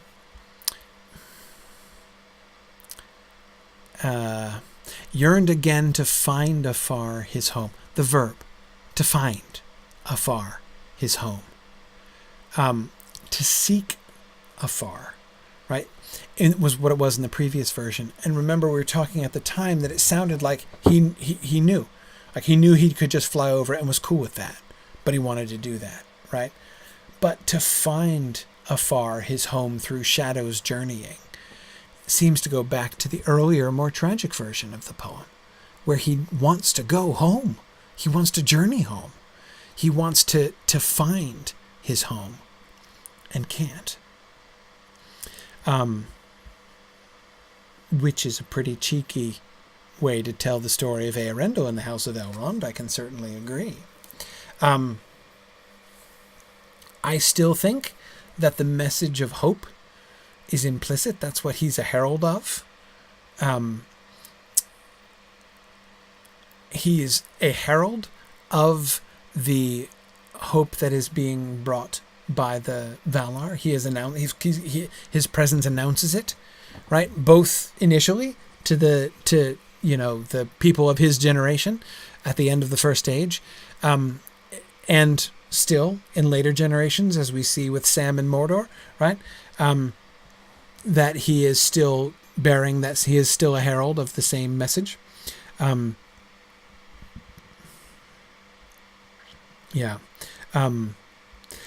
Lynn, that's a really great point. Mary, the herald of hope until the end of time. It's a burden. Doom is a burden, right? But he's still accomplishing something. And Lynn says that a herald bright that never rests sounds even more hopeful. The previous version has a herald that shall never rest, right? Which emphasizes the weariness of it, right? But a herald bright that never rests, showing his vigilance, showing his diligence. And he's bright, literally, physically bright, of course, to bear his burning lamp afar. He gave hope to Middle-earth. He kept no hope for himself, says James Oakley. Yeah, both sides of that. Both sides of Gilrain's Linod are relevant to that. And not only relevant to Eärendil in general, but I think increasingly emphasized in this version of the poem. That he is the herald of hope. But he's kept no hope for himself. He wishes, he wants to go back. He wants to go home, but he can't.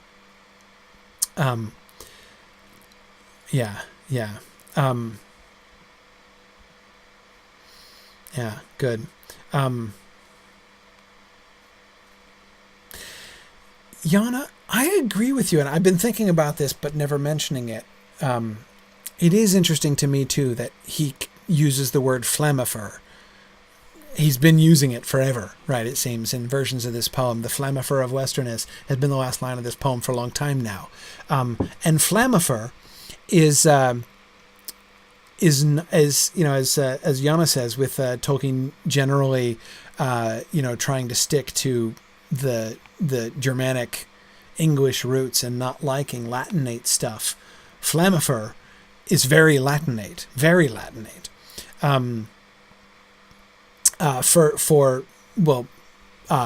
Not light bearer, James. That would be Lucifer, flame bearer, right? That bearing the flame, his burning lamp, right? That's why the word burning is included in the penultimate line there. The point, Josh, isn't that he can't call him Lucifer, though of course Lucifer is the morning star. Sharon thinks the trisyllabic nature of flammifer is perhaps too enticing. But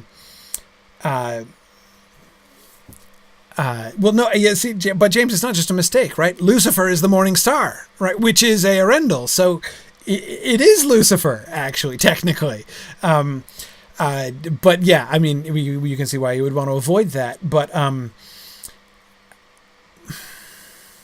I could believe, Sharon, that the trisyllabic nature of flammifer and that connection, that lampifar, flammifer, echo there in those lines makes all kinds of sense, that he would have gone there 4 versions of this poem ago, right? But that it survives is to me kind of interesting, who knows, maybe flammifer is just a cool enough Latin, a sufficiently cool Latin word that, it makes the cut, but it is interesting. Yeah. Exactly. Evan says, Earendel is Lucifer as he should have been, thinking of Gandalf talking about Saruman. Yeah, exactly. Lucifer as he should have been. Yeah. Anyway, okay. All right, so let's come back to the main story.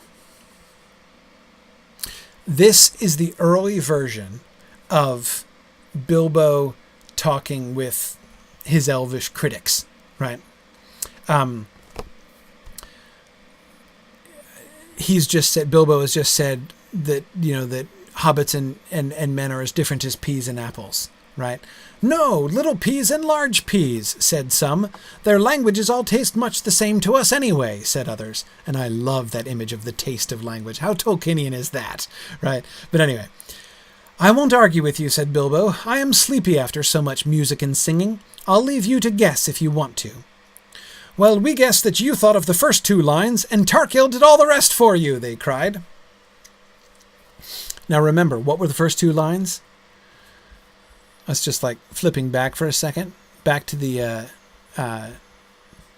there was a merry passenger, there was a merry messenger, a passenger, a mariner. That's what they think Bilbo did, right? The rest of it was obviously Tarkil, because this is before the official Earendil version that they're saying this. So they'll give Bilbo credit for that little piece of nonsense, right? But Tarkil obviously wrote the rest. That is Aragorn. Okay. Right. Wrong. Not even warm. Stone cold, in fact, said Bilbo with a laugh. He got up and came towards Frodo. Well, that's over, he said in a low voice. It went off better than I expected. I don't often get asked for a second hearing for any reason.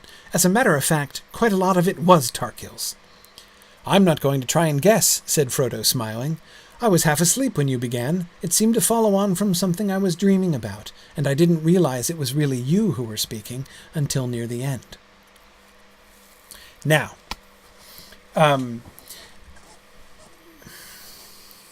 this is really fun, right? First of all, it's really fun to think of the change from this to the final published version, right? Because we all know what Bilbo is eventually going to say. Right. They're going to say they can't tell the difference, and he's going to leave them to guess, and then he's going to come to Frodo and tell them, actually, it was all mine. Except the only thing that Aragorn contributes to the poem is the insistence on the elf stone, right? The insistence on the green stone. And Bilbo's like, he insisted on that. I don't know why, right? So everything, it was 100% Bilbo. But originally, when Tolkien has just made the Rivendell version, right? So he's just revised it into the new mortal abducted into fairy version. It's almost all Aragorn, the poem, right? Quite a lot of it anyway was his. So, okay. Several things here which are really fascinating. Think about the progression. We shift from errantry to the Rivendell version when we give it to Bilbo. We cease to tell a silly story about funny little diminutive fairies, which probably wouldn't go over too well at Rivendell, even if Bilbo would ever think of a poem like that. And why would he? But anyway, okay, so we leave that behind, and so we tell a proper grown-up fairy story. Okay, that's good. And it's also interesting that Bilbo, who is a mortal, living amongst elves, right? He, in leaving the Shire and going off and retiring to Rivendell, has left his mortal land behind and gone off, and he's now living in not Valinor, right? Not an elven home exactly, but an elven home, right? He's now surrounded by elves. He's one of the only mortals now surrounded by elves. And in that context, Bilbo is given the story of the mortal who is abducted by fairies and made into a champion, right? Except, wait, he didn't write the whole poem. Much of the poem was written, maybe not all of the poem as the elves suggest, but much of it anyway was written by Aragorn, another mortal who lives and moves in this elvish world, right? And who himself is this outcast wanderer, right? Who seems to have no home and no clear people associated with that. He doesn't have like a home base of any kind, either in terms of geography or in terms of his people and where he belongs. But he is wandering, outcast. And then it gets more tragic, and then it becomes Eärendil, right? So seeing the progression of this poem, but notice what happens, right?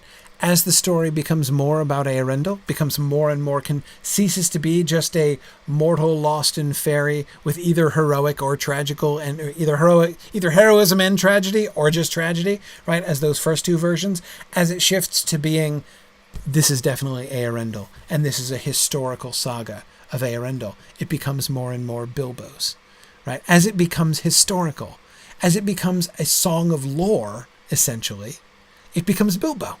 Right, this is Bilbo. This is what Bilbo's been doing. This is Bilbo's homework. Right, this is his poetical project that he's been doing since he retired to Rivendell. So it goes from a story about mortals. Well, let's face it, a mortal kind of getting screwed over by the elves. Right, at the very least, the peril of a mortal mixing with elves. Right, because it's a definite, on the one hand, it's kind of awesome, right? Who knows? You could get decked out in panoply of elven kings, right? But you might also get doomed never to return home and end up, the Flammifer of Westerness or something, right? So it goes from that to, this is the history of Eärendil and the role that he has played, right? Still with those same tragical elements and that same transgression of boundaries, right? That becomes Bilbo. And as it shifts to that, it becomes more and more Bilbo, so that Bilbo's own story seems to be changing, right? The Bilbo who sings the Eärendilin, right? Which is the full Elvish version of the poem, right? The Eärendilin.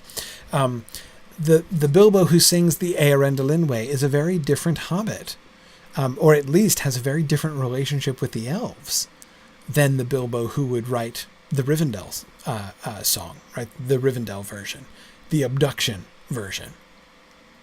That at least is one who is uncertain, who is wondering maybe what's going to become of him. Settling down in Rivendell is nice, but there might be it'll have to be paid for, and trouble may come of it, right? That at least something like that anxiety seems to lurk behind the beginning, and it's fascinating to me that that's linked with Aragorn himself as well, right? That same anxiety, that same uncertainty. Is my story going to end well? Is this what happens when mortals do this? When mortals cross over this line? But by the end, it's no longer Aragorn at all, right? He just adds the one touch. Now it's Bilbo being presumptuous in telling this particular story and emphasizing what he does about it, right? Because the story of the role that mortals can play, in the end, it becomes a positive story, in essence, right? There's still elements of tragedy, there's still sorrow, but in the end, the bravery, the gallantry of Eärendil to transgress that boundary, and remember that the newfound description of his wonder at the crossing of that line, right? What happens when he arrives at the strands of pearl, and then he is now a herald bright, right? Who shall never rest. he has been transformed, and there's a cost. But it's not just tragic. Excuse me. He is... so if Bilbo doesn't seem as anxious about... Bilbo seems more comfortable with where things are and to appreciate what happens. But there's the cheekiness of it, right? It's not just, man, like, we don't talk about Eärendil around here. You know that, right? It's not just that kind of cheekiness. It's not just, hey, yeah, so you want to sing to Elrond a story about how tragic his father's situation is? Gutsy, right? Yes, it's that too, right? But it's also gutsy in the sense of, here's the mortal who lives at Rivendell saying, you know what? Mortals who cross the boundary, like, they can, mighty doom can be laid upon them, man. Like, they accomplish stuff. It's, they're really important. One of the other cheeky elements of it is basically the implication, right? In context, that this is Bilbo being like, yeah, me and Eärendil. That's right. The two of us. This is what we've done, right? Which is cheeky, right? To say in the House of Elrond, to compare yourself to Elrond's dad. So anyway, lots of ways that I think the evolution of the story and the evolution of the poem and the way that we can see this stuff emerging is really, really neat, actually. Okay. All right. So we still have lots of time because we're not behind, fortunately. That's not true. We totally are. Okay. So next time we're going to, and I mean this, you watch, this is going to, because we don't have poetry to talk about next. Not much poetry. Anyway, we don't have poetry to talk about next time. So we're going to cover the whole Council of Elrond. We're going to do both Council of Elrond chapters next time. And you see if we don't. Okay? But it's my birthday, and it's still my birthday, and I'm going to spend the whole class talking about errantry if I want to. Thanks, everybody. So next week, both chapters, read them both, because we're totally talking about both of them, chapters of the Council of Elrond, and we will see. I'm going to be really interested in talking about the emergence of the Gondor story, and of course the background for Aragorn. So, thanks everybody.